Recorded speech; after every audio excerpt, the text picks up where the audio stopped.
يا بسم الله.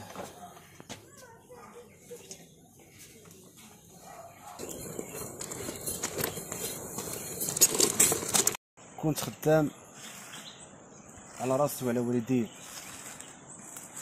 قدر الله ما شاء فعل. يوم من الايام صرت فوق هذا الكرسي المتحرك اثر حادث السير الادى لكسر العمود الفقري، والحمد لله.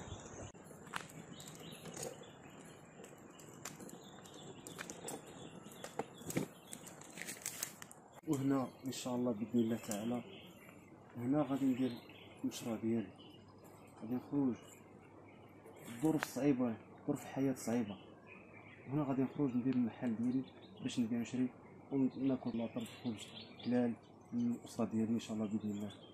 خويا سي محمد، جاتني واحد الفكره، ما نعرف واش تصدق ولا ما.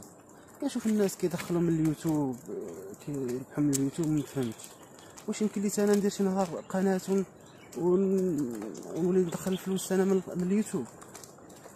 قول لي سي محمد. يمكن لك، ولكن الاشكال هو شنو المحتوى اللي غدير. نقول لك سي محمد صراحه ما عارفش الكونسيبت اللي نقدر نخدم عليه، ولكن غير فكره جاتني للدماغ وبغيت شدتني وبغيت نفهم، بغيت نعرف، ما نعرف نقدر نشارك حياتي اليوميه، نقدر ندير فيها شي حاجه. سير على الله، ما فيها بس، وانا نعاونك.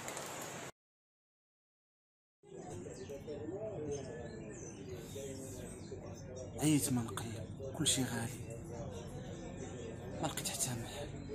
يا ربي لما تفرج عن عنده يا رب.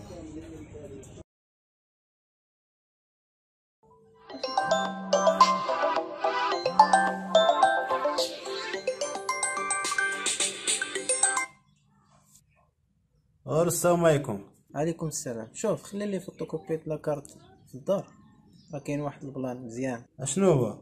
وخليها مفاجأة، الله تكمل. يلا تهلا. ان شاء الله. واخا، يلا اخي تهلا، مرحبا.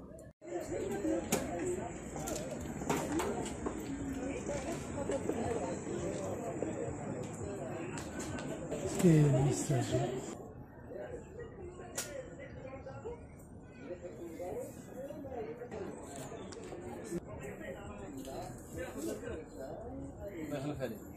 الحمد لله والشكر لله، هذا من فضل ربي.